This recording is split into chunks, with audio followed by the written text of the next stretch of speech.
Hello guys, today I'm going to show you how to unsubscribe your Shahid VIP subscription. So first, open your web browser and go to shahid.mbc.net, or alternatively, you can Google Shahid and then clicking the first link. Once you're on the home page, make sure you're logged in with your account using the sign in button that will appear here.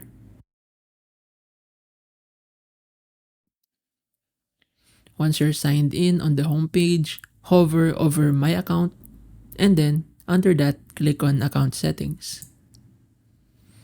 Once you're in Account Settings, when you're subscribed to Shahid VIP, you will see Subscription Management among the options. Now click on that and you will see a Cancel Subscription button. After clicking Cancel Subscription, you will choose a reason for your cancellation and then you're finished. And that's basically it.